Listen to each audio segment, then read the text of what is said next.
Bonjour tout le monde, bienvenue dans le podcast La science de la réconciliation. Merci encore de nous écouter. Juste pour faire un petit retour sur l'épisode qu'on a fait avant, c'était sur l'ego dans son instantané. On va accueillir Christian. Bonjour Christian, ça va bien? Salut tout le monde, ça va très bien, merci, toi? Oui, ça va bien, ça va très bien Christian, merci beaucoup. Dans le fond, c'est ça. Ce que j'allais dire, Christian, c'est que on va poursuivre aujourd'hui suite à ce qu'on a enregistré. On va aller un petit peu plus loin. On va rentrer dans certains détails, comme par exemple des mécanismes de Lego. Moi, j'aimerais ça aussi mentionner qu'on pourrait aborder, mais que je vais aborder aussi la subtilité, la subtilité de l'énergie, par exemple, en lien avec Lego. Fait que je vais te passer la parole. Toi, qu'est-ce que tu as envie d'aborder à ce niveau-là? Ben ouais, comme tu dis, tu sais, on va aller un peu plus en détail, tu sais, pas la semaine dernière plutôt, mais le dernier épisode, on est venu là, déposer une base quand même solide là, concernant l'ego, tu sais.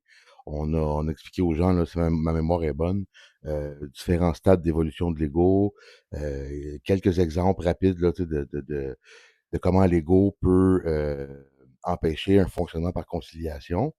Et là, aujourd'hui, on se tournerait un peu plus vers les mécanismes de l'ego. Comment est-ce que ça fonctionne? Comment ça se manifeste de l'ego? Qu'est-ce qui est un exemple de manifestation d'ego? On en a donné dans le dernier épisode, là, tu sais, je pense que je parlais du monsieur puis de sa maison, puis des trucs comme ça, tu sais, mais plus subtil que ça, tu sais. Parce que pour beaucoup de gens, tu sais, je ne connais pas personne, moi, qui n'est pas conscient de l'existence de l'ego. Tout le monde sait que l'ego existe, mais qu'est-ce que c'est concrètement l'ego? Les gens, ça, en savent très peu là-dessus.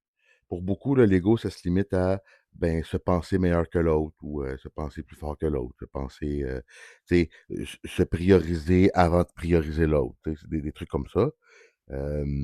Mais tu sais, comme par exemple, si on se dit: «Qu'est-ce que l'ego?» Tu sais, comment ça se fait qu'on a un ego? C'est quoi? Ça vient de où? Qu'est-ce que c'est réellement? Ben, j'ai envie de dire aux gens que l'ego, d'abord et avant tout, c'est une construction psychique. Donc, c'est une identité psychique qui se construit tout au long de la vie de la personne, tout au long de son surtout là, jusqu'à 7 ans, c'est une première étape de construction de l'ego, de construction psychique. Et là, après 7 ans, ben, on va rentrer à un moment donné dans l'adolescence, dans la fin de l'adolescence. Et dans l'adolescence, cette période-là, c'est pas pour rien que c'est aussi complexe que ça, l'adolescence. C'est que là, on est encore dans le développement de l'ego après avoir passé la jeunesse, tu sais. Donc, c'est une construction psychique, ça veut dire que c'est quelque chose qui se construit avec le temps, avec les expériences de la vie, avec les épreuves qu'on subit, avec la façon que nos parents nous ont élevés, etc., avec les relations à l'école avec les pairs, avec le milieu scolaire et tout. Mais cette construction psychique-là, sa fonction primaire, c'est de protéger l'individu, de protéger le véhicule qui sert à l'incarnation.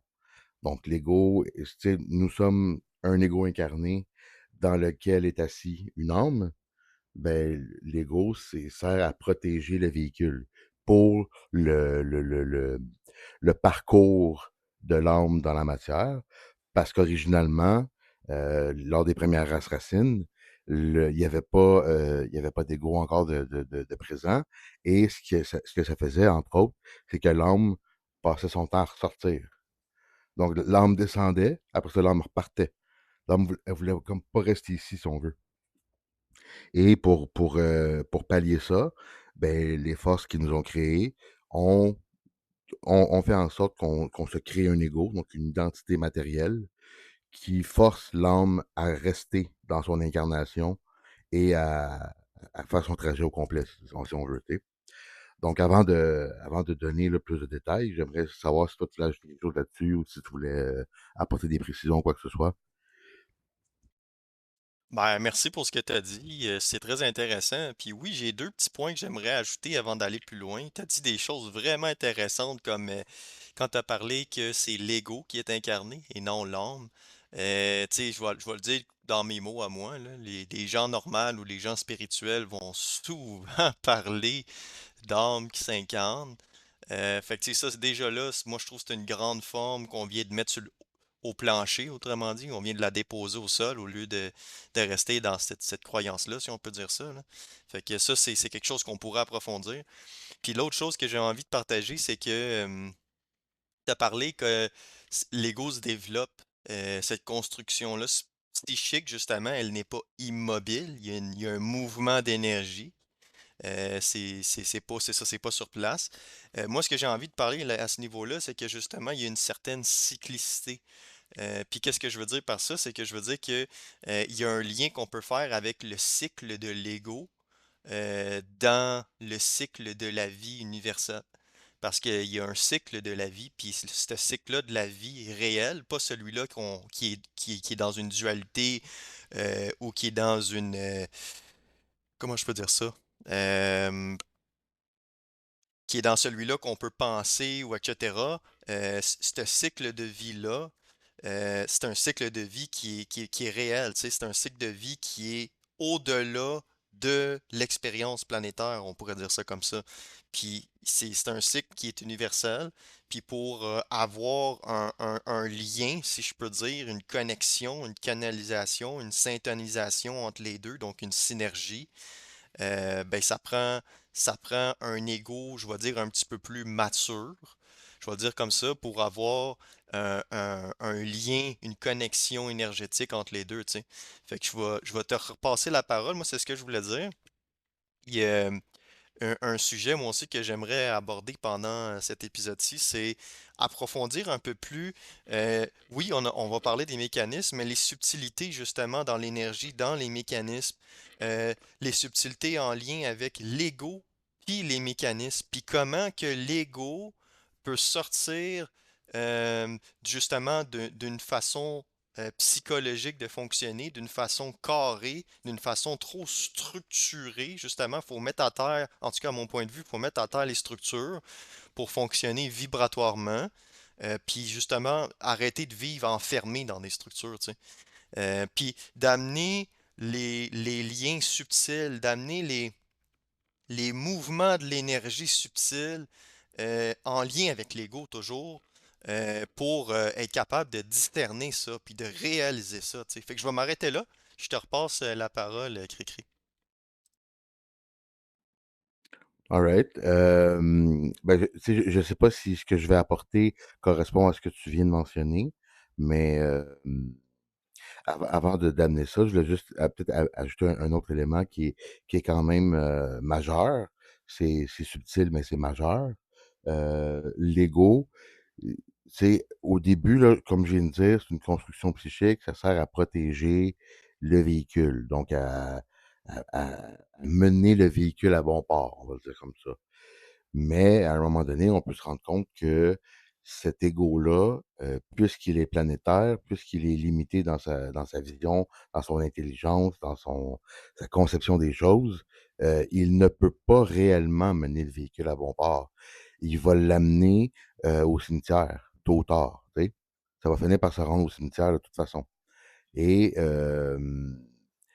là où il peut représenter beaucoup plus que ça, c'est quand qu'il je pense que j'en ai parlé dans l'épisode précédent ou sinon c'est peut-être dans nos discussions en privé avec d'autres gens, heu, quand l'individu force son ego à poser le genou au sol et à hisser le drapeau blanc pour reconnaître que j'ai bien beau tout essayer, si c'est ça, je n'arrive pas à faire en sorte que le véhicule que je protège ait la vie qu'il veut à 100.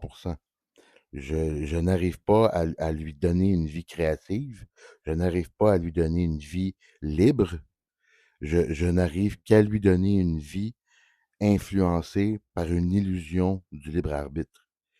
Et quand ça c'est fait, quand on force son ego à poser le genou au sol, à hisser le drapeau blanc, à dire j'abandonne le combat, j'abandonne la croyance que je peux seul mener le véhicule à bon port, sans lumière sur mon véhicule, on va dire ça comme ça, dans l'obscurité totale, ben à ce moment-là, il y a un phénomène qui peut commencer à se produire, et c'est la descente de l'esprit. Donc, l'ego, plus il devient transparent, plus il peut représenter un socle dans lequel l'esprit va descendre.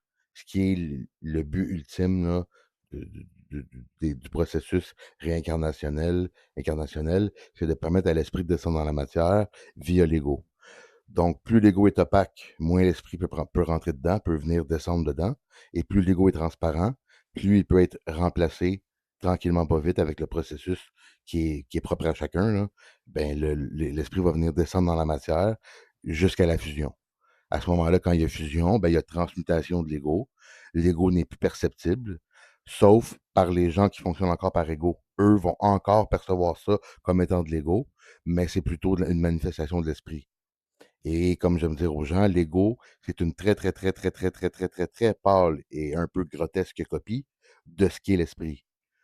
Donc, quand l'esprit peut descendre avec la fusion, ben l'ego, c'est comme s'il n'y en avait plus. C'est pas qu'il n'y en a plus, c'est qu'il est devenu transparent et il devient à ce moment-là un simple moyen d'expression de l'âme fusionné avec l'ego dans l'intelligence. Sinon, ce que je voulais aussi voir avec les gens, je ne sais pas c'est qui, là, il y a un psychologue connu ou quelques psychologues connus qui ont présenté là, euh, ce que j'appelle, moi, l'autobus scolaire des égaux. Qu'est-ce que l'autobus scolaire des égaux? C'est, selon certains, il y a 9 types d'égaux. Donc, imagine un petit autobus scolaire, là. Il y a le conducteur de bus et il y a ses 8 passagers en arrière. Et là, en fonction de ce qui se passe dans la vie de l'individu, donc dans la vie de l'autobus, on va dire, ben, ça peut être un autre type d'ego qui vient se manifester à la place du premier. Donc, il y aurait supposément 9 types d'ego. Je ne sais pas si je vais réussir à les canaliser les 9 pour les gens. Mais évidemment, le premier, le plus connu, le plus facile à percevoir, le plus évident, c'est celui qui est en compétition avec les autres. Celui qui veut être meilleur que les autres. Celui qui veut avoir plus que les autres. Qui est prêt à piler sur l'autre pour ses fins. Donc, appelons-le l'ego dominateur, tiens, l'ego dominant. Ça, je pense que c'est facile pour les gens à percevoir. Là. Ensuite de ça, il va avoir l'ego qui a aucune crise de confiance en lui, mais qui veut donc qu'on pense que oui. Je m'explique. Beaucoup de gens n'ont pas de confiance en eux, donc l'ego n'a pas confiance en lui. Les gens n'ont pas confiance en eux, mais ils ne veulent pas que les gens sachent qu'ils n'ont pas confiance en eux. Donc, ils vont avoir un ego qui va être l'ego, appelons-le l'ego fake-ass, si tu veux bien. Donc, ça va être un ego qui n'a pas confiance en lui, mais qui fait à croire que oui. Ça, c'est très subtil et c'est un des égos qui amène le plus de manipulation, d'ego. Il est bien, bien, bien hypocrite. Parce que lui, il sait qu'il n'a pas confiance en lui, mais il va tout faire pour ne pas que personne sache ça. T'sais. Donc, beaucoup de manipulation avec cet ego-là. Ensuite de ça, on aurait l'ego, là, celui que je vais appeler là, euh, le attention craving. Celui qui crave l'attention. Donc, lui, il se manifeste comment? Dans une discussion quelconque, on parle, on parle, on parle, quelqu'un va dire quelque chose qui ne cible pas la personne, qui ne s'adresse pas à la personne. Mais la personne, qu'est-ce qu'elle va faire, elle? Elle va prendre ça et elle va ramener ça à elle. Donc, cet ego-là, il est tout le temps en train de tout ramener à lui. Tout le temps en train de penser qu'il est attaqué, tout le temps en train de penser que la personne, ce qu'elle vient de dire, c'est contre elle. Donc, c'est un ego qui est très, très, très monopolisant, mais de façon subtile. Il ne viendra pas vouloir dominer l'autre, il va toujours être en train de justifier, toujours être en train de. Donc, c'est plus subtil, mais c'est quand même de l'ego. Ensuite de ça, il y a l'ego spirituel. Hein? Tu sais, moi, je suis éliminé. Hein? Tu sais, je t'ai éveillé, je t'ai réveillé, les autres ont endormi. C'est l'ego là, qui pense qu'il est arrivé à destination, qui pense que lui, comparé aux autres, il est capable de mener le véhicule à bon port. Grosse illusion. Ensuite de ça, on pourrait avoir ce que j'appelle là, l'ego sauveur. Celui tu sais, qui s'accorde pas vraiment d'importance, qui est comme pas vraiment euh, qui est pas vraiment là, égoïste à proprement dit, mais qui va donc avoir une mission humanitaire de sauver l'humanité, puis de ci, puis de ça. T'sais. Donc on a cet ego-là. Ensuite de ça, on aurait l'ego là. Euh, ce qui me manifeste. Moi, je manifestais beaucoup cet ego-là avant. Là. parce que j'ai vécu telle vie, puis que j'ai eu telle expérience, puis que je suis venu à telle prise de conscience, ça peut rien que marcher de même. L'ego, là, appelons-le l'ego directeur d'école, mettons. Tu sais, ça peut juste marcher de même. Donc, si tu rentres dans ma vie, tu marches de même. Moi, dans ma maison, ça se passe de même. Puis c'est impossible de changer. Viens pas. Non, c'est de même, ça marche.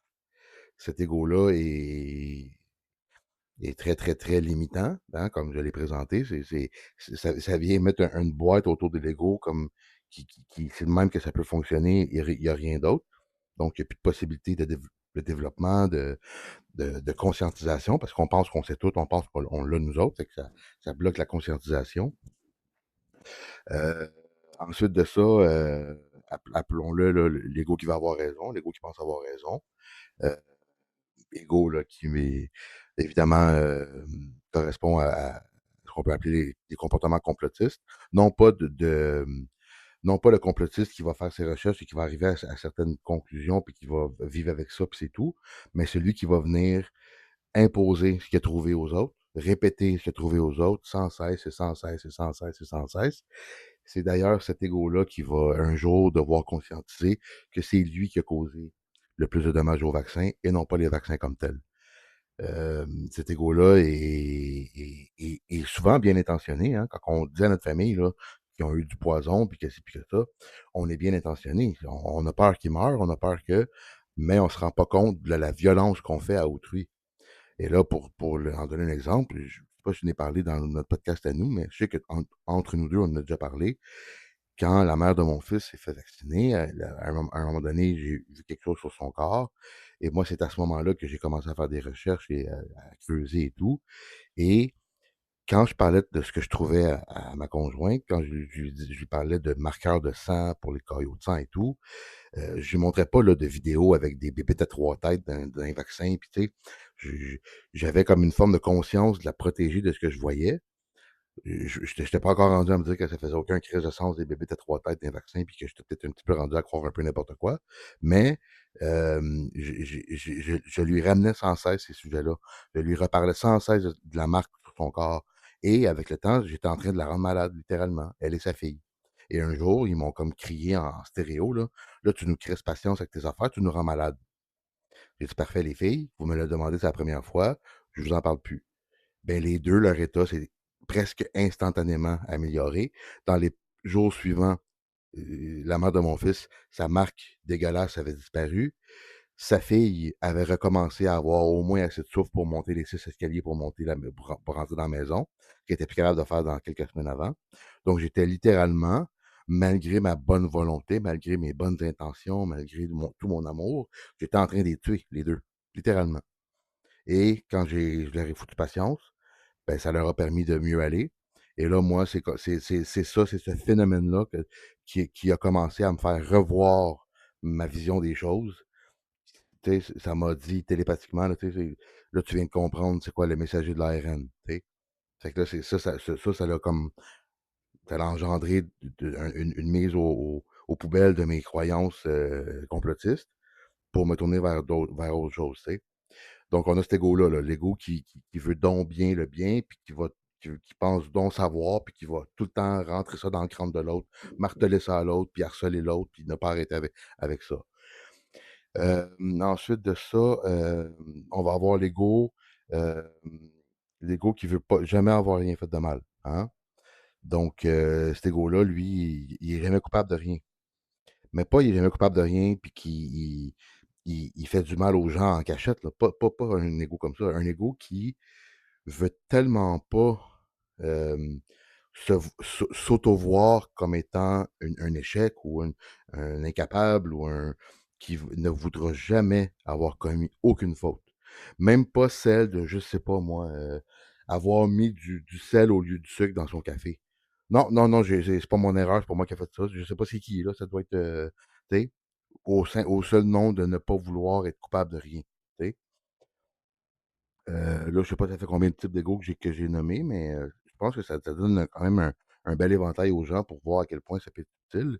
Et avant de te relancer la parole, tu sais, je dirais aux gens là, que le moindre regard sur soi, c'est une manifestation de l'ego. Donc si je m'auto-observe, si je m'observe et que je me donne une valeur, je me donne une mesure de position, je me donne une considération quelconque, je suis dans l'ego. C'est mon ego qui se manifeste. C'est mon ego qui occupe mon centre psychique, tu sais? Donc, voilà, je te lance là-dessus. Tu me diras en même temps si ça correspondait là, à ce que tu parlais par rapport à l'énergie et tout, par rapport à l'ego. Sinon, ben, j'ai bien hâte de t'entendre sur ce que tu voulais dire, en fait. Très intéressant, Cricri. Je pense que premièrement, ça va toucher où il y a plusieurs personnes qui vont pouvoir se relier à ce que tu dis, puis réaliser que finalement, il y a plein de gens qui fonctionnent comme ça, tu sais.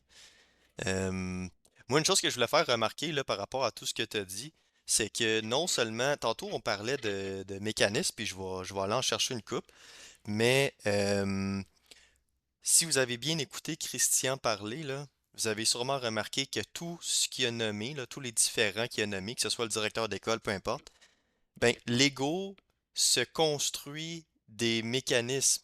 Il fonctionne pas juste par mécanisme. Si vous comprenez bien ce que je veux dire, oui, il fonctionne par des mécanismes, mais il fonctionne également par des mécanismes que lui, il construit. Tu sais, tantôt on parlait de construction psychique, ben on se construit des schémas de pensée, puis, puis des schémas automatisés, hein, dans notre inconscient, puis on fonctionne de cette façon-là. Fait que si vous comprenez ce qu'on vous dit, vous allez voir que c'est pas mal intéressant, puis c'est pas mal maladroit, c'est pas mal, comment je peux dire ça?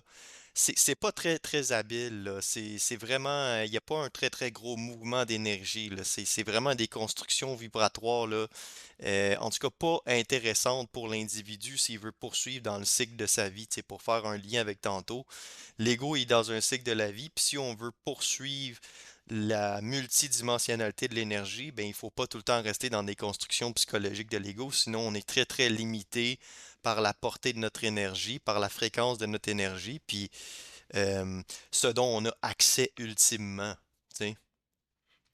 Euh, Quelque chose que je pourrais parler justement au niveau des mécanismes, sans trop parler de tous les mécanismes.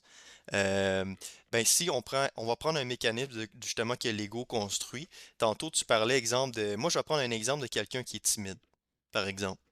Euh, Quelqu'un qui est timide, c'est quelqu'un, par exemple, qui, premièrement, il va être très renfermé.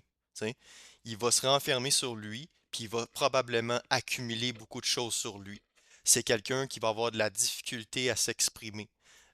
Donc, tu sais, on le sait, toi puis moi, là, Christian, que c'est important que, tu sais, quand on commence un certain processus, on va dire, de réalisation, je vais l'appeler comme ça, on prend beaucoup parole. Donc, se limiter dans la parole, se limiter dans les interventions avec les gens. Tu sais, comment je pourrais dire ça? Faire preuve d'intelligence, des fois, c'est de pas parler, mais des fois, c'est de parler, justement. Fait qu'on est supposé d'avoir notre propre liberté décisionnelle de si on prend parole ou on prend pas parole. Fait que je reviens à mon mécanisme.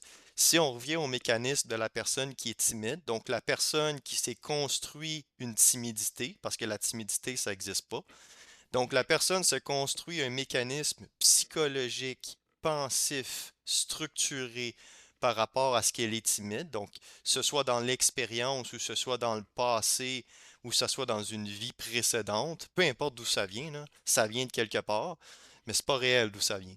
Puis d'où ça vient, ben c'est subtil, ça peut venir de plusieurs endroits, ça peut même, je vais même la prendre celle-là, effectivement.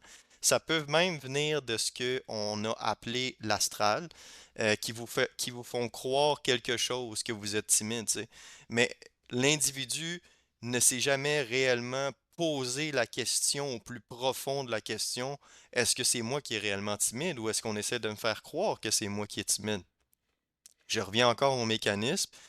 Donc, si on est en mesure de réaliser que comment je vais l'appeler comme ça, des comportements personnalisés de l'ego, c'est des mécanismes.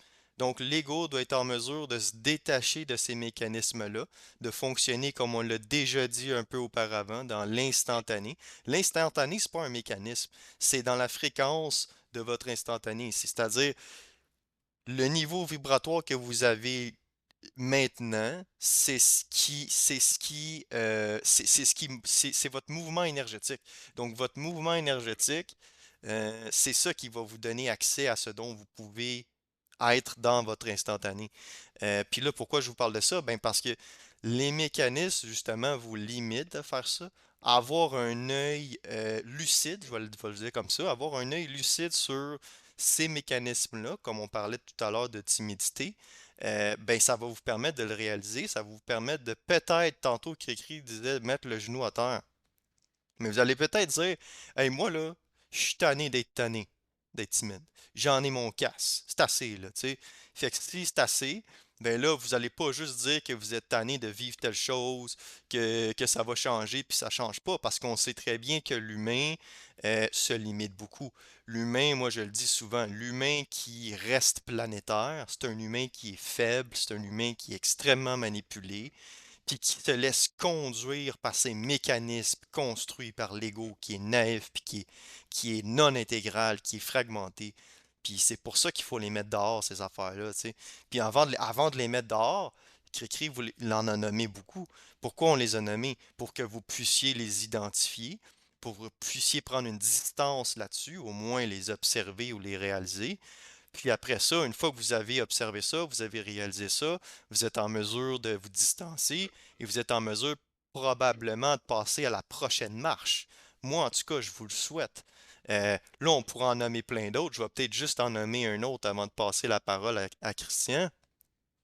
Euh, Lequel que je pourrais prendre? Je vais prendre l'ego qui est trop confiant. L'ego, là, qui est très confiant, là, c'est des égos, là, qui aiment ça s'entendre parler. Et qui aiment ça s'entendre parler, puis qui aiment ça marcher les épaules hautes puis les épaules larges. Puis on pourra en nommer toute la journée, là, des gens comme ça, là. Moi, j'en ai où est-ce que je travaille au bureau, Christian. Je suis sûr que tu en vois partout. C'est des gens qui, écoute, ils entendent leur nom, là, puis ils sentent déjà que, tu sais, déjà le ressenti, effectivement. Ils sentent beaucoup de choses, ces gens-là. Tu sais, ils sont beaucoup dans le ressenti. Euh, Puis, tu sais, ils vont se prendre eux comme étant une fin en soi, autrement dit, comme étant une sommité, tu sais. On peut pas aller plus loin, c'est moi qui va le plus loin. C'est moi qui ai le dernier mot, c'est moi qui sais tout. Ben déjà, si tu fonctionnes comme ça, c'est encore une fois extrêmement limitatif. Puis quelque chose que je vais toucher, tu sais, que ce soit la confiance en soi, que ce soit la timidité, euh, c'est tous des éléments là, qui vous bloquent d'aller plus loin, qui vous maintiennent stable dans ce que vous êtes. Puis, tu sais, je vais terminer là-dessus, là. L'expérience planétaire, c'est pas juste penser qu'on est un jeu ou qu'on est ce qu'on vit actuellement. C'est pas parce qu'on pense qu'on est ce qu'on est ou qu'on est ce qu'on vit ici qu'on est seulement ça. Il y a énormément plus que ça.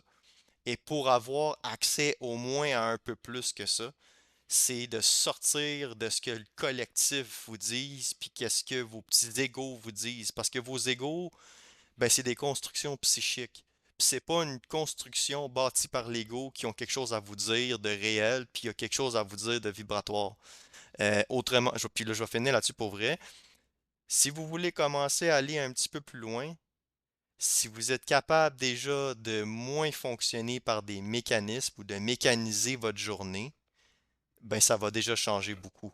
Je te passe la parole, Christian. Ah, c'est très, très, très, très intéressant et très juste ce que tu viens de présenter. Et je sais pas si tu en es conscient, mais tu as tracé un pont avec l'introduction que j'ai faite de qu'est-ce que l'ego, une construction psychique qui sert à protéger le véhicule. Tu es venu le présenter toi aussi, là, tu sais. Donc, quand tu dis que ça vous garde comme ça vous empêche d'aller plus loin, ça garde le confort, la petite sécurité, là, tu sais, c'est exactement ça l'ego, tu sais. Et moi, je vais présenter, tu as parlé de timidité, ça m'a fait beaucoup penser à quelqu'un que je connais. Euh, Imaginons, OK, qu'en tant que jeune enfant, là, je me tourne vers mes parents pour leur confier qu'est-ce que je traverse, qu'est-ce que ma journée à l'école ou tu sais, peu importe, là, bon. Et que, je sais pas, exemple, là, je vais manifester de la peine, tu sais, je vais ressentir de la peine, je vais avoir eu de la peine à cause de ce qui s'est passé et que mon parent m'accueille avec une drette en pleine face. la main ouverte, disons, une claque en pleine face, là, tu sais. Genre, tu sais, t'as pas d'affaire à pleurer, t'as pas d'affaire à... Mais qu'est-ce que ça vient de créer, ça? Ça vient de créer une impression que pour être en sécurité, je ne dois pas manifester mes émotions.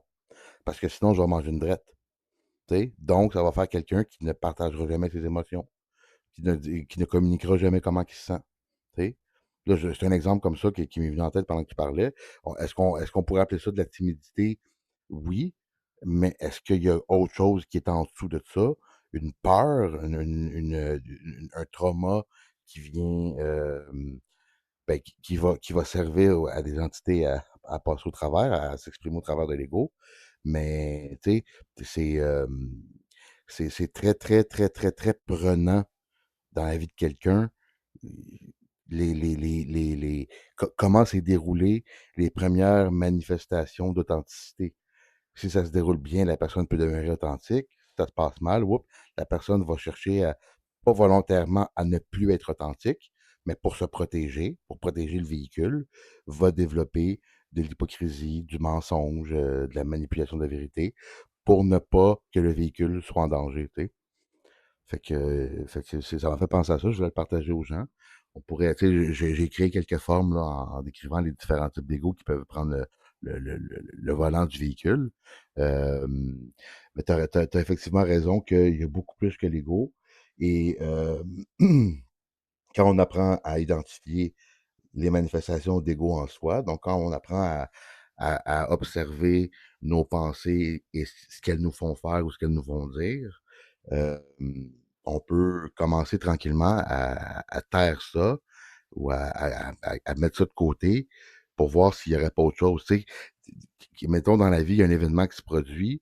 Si j'ai commencé à observer mon ego, puis à voir que c'est lui qui contrôle pas mal de choses de façon inconsciente, de façon inconsciente à moi, mettons, euh, on peut... hop, là, j'ai perdu ce que j'étais en train de dire. Euh, OK, si on est capable d'observer son ego et qu'on sait qu'il y a plus que ça, on est capable de, lorsqu'il y a quelque chose qui nous arrive, de freiner la première réaction automatique qui vient par mécanisme, justement. On est capable de la freiner, de la garder au silence et en gardant silence, en demeurant immobile, de voir qu'il y a autre chose qui va nous arriver. Une autre pensée, un autre niveau de pensée, une autre, euh, une autre façon de voir les choses, et ça va souvent être une communication de l'acheteur de pensée, tu sais, qu'on pourra explorer dans un autre épisode, là, tu sais. Mais, euh, mais c'est ça, c'est très subtil. Et quand on commence à percevoir qu'il y a plus, on se rend compte que malgré qu'on pensait être rendu là, ben dans le fond, on n'était pas en tout, pas en tout, pas en tout là, tu sais. Et c'est ça, c'est ce que c'est moi, c'est ça que j'appelle, moi, déposer le genou au sol et hisser le drapeau blanc. C'est de voir que, OK, malgré le fait que je pensais que je ownais le shit, là, j'étais en contrôle, ben oui, j'étais en contrôle, mais j'étais en train d'amener le véhicule dans le mur, même si je sers à protéger le véhicule. Tu sais?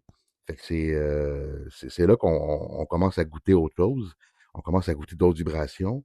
On commence avoir une vue là, sur la vie qui est un peu plus haute en hauteur d'observation, si je peux dire.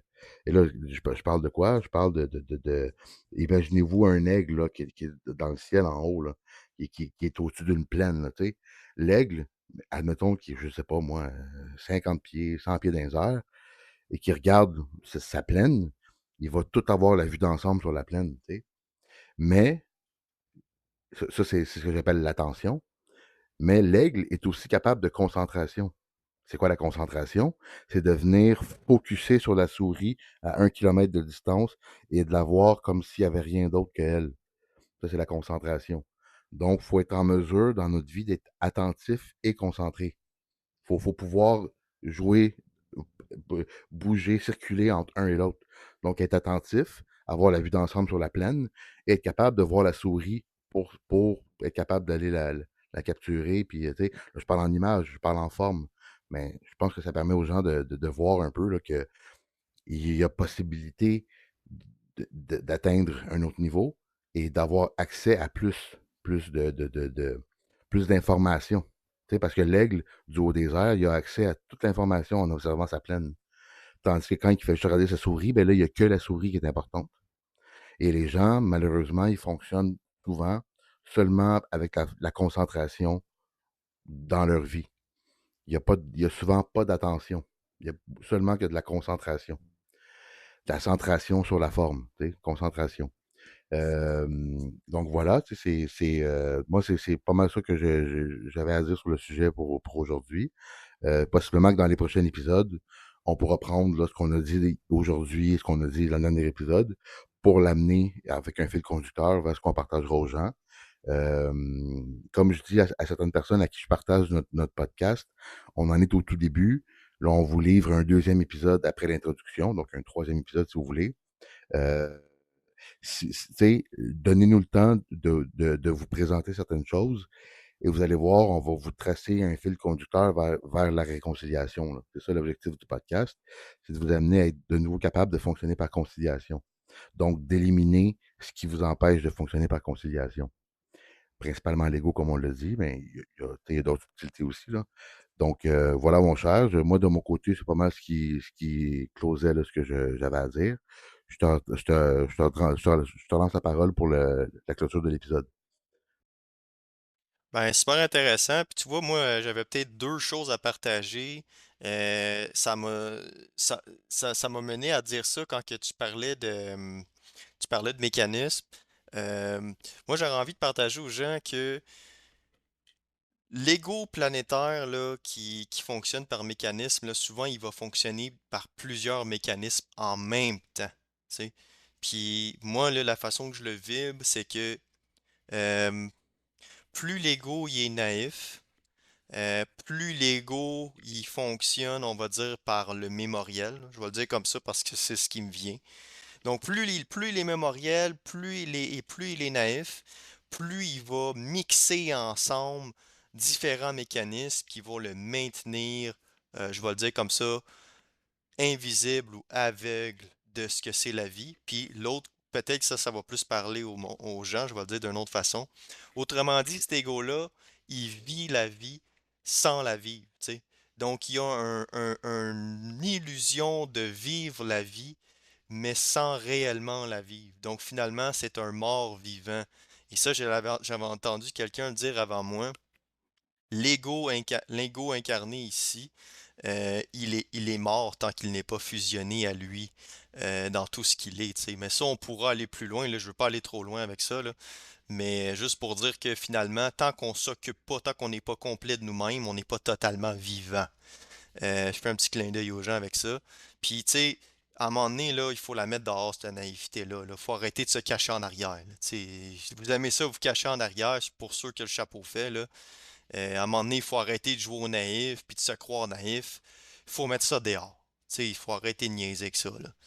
Euh, Puis la dernière chose que je voulais dire, Cricri, là, c'est tu sais, moi, là, pour vrai, là, je vous invite, là, ceux qui sont intéressés, là, je vous invite, quand vous captez quelque chose, quand vous écoutez parler, là, l'ego, ça parle, puis ça jase, puis ça fait du blabla, puis ça s'écoute pas bien, bien, tu sais.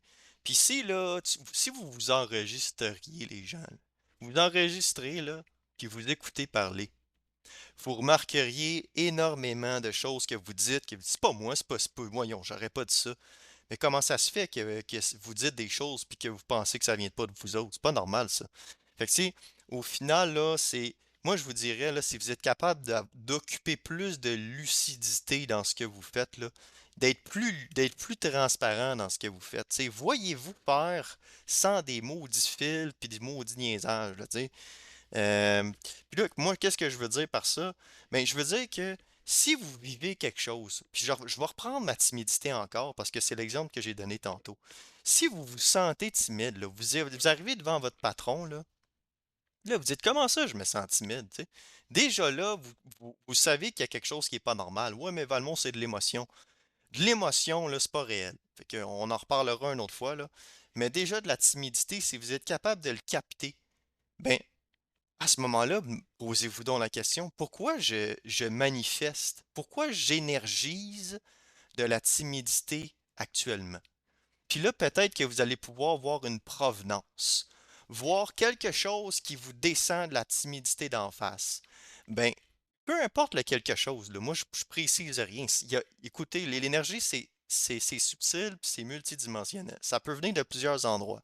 Puis on ira plus loin la prochaine fois. Moi, mon point, là, c'est de vous dire, quand il se passe quelque chose, quand il y a un mouvement de l'énergie, que ce soit de la dualité ou de la polarisation ou autre, vous vivez de la timidité, ben vous pouvez déjà vous poser la question, ça vient d'où? C'est quoi cette affaire-là?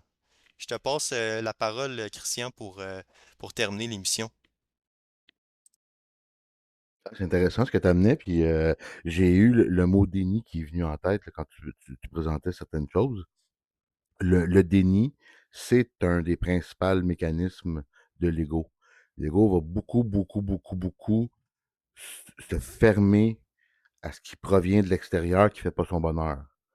Donc le déni, tu sais. Et aussi, ce que tu disais à la fin, là, d'essayer de prendre conscience de qu'est-ce qui se manifeste dans telle et telle situation. Tu disais comme quoi que les gens ne vivent pas la vie. Tu as raison, à 100%. Les gens subissent la vie. Et quand que l'individu devient écœuré d'en avoir plein le cul d'être à bout de subir la vie, ben là, la volonté s'initie. Et ça se fait comment? C'est quoi le processus qui mène à ça? C'est la souffrance. Il n'y a que la souffrance qui peut initier le principe de volonté dans un individu, appelons-le involutif. Donc, il correspond un petit peu à ce qu'on vous parle là, depuis 2 épisodes. Là. Quand on fonctionne comme ça, on est un individu involutif.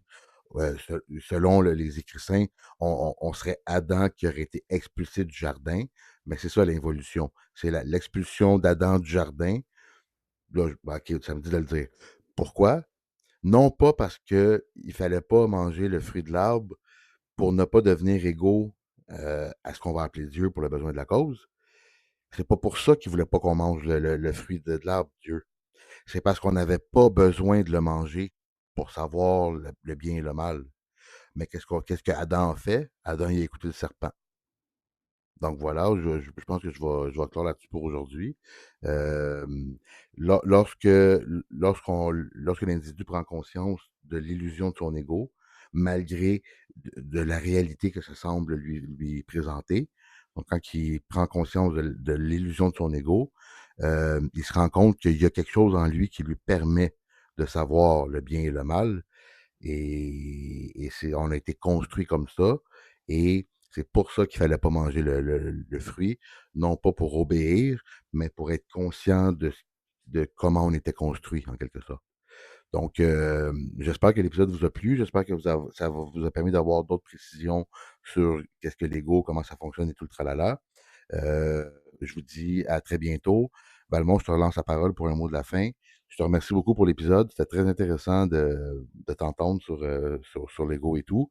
Et puis, je vais dire aux gens à la prochaine pour un autre épisode de la science de la réconciliation. Et sur ce, mon cher, je te laisse le mot de la fin. Ben, merci Christian pour ce que tu as dit. Moi, honnêtement, là, tu sais, mon micro il était fermé, là, mais j'ai parlé plusieurs fois, là, j'ai trouvé que ce que tu as dit, là, tu as même envoyé une clé aux gens ils l'ont capté, là, puis je vais leur laisser la capter, là. Mais c'était vraiment intéressant ce que tu as dit. C'était très, très juste. Encore une fois, tu as donné une clé. Fait qu'écoutez bien ce que Christian il a dit là, vers la fin, là. Si vous ne l'avez pas compris, reculez, ça vaut vraiment la peine. Fait que merci Christian de t'être présenté. Merci aux gens de nous avoir écoutés. À la prochaine épisode, puis à plus.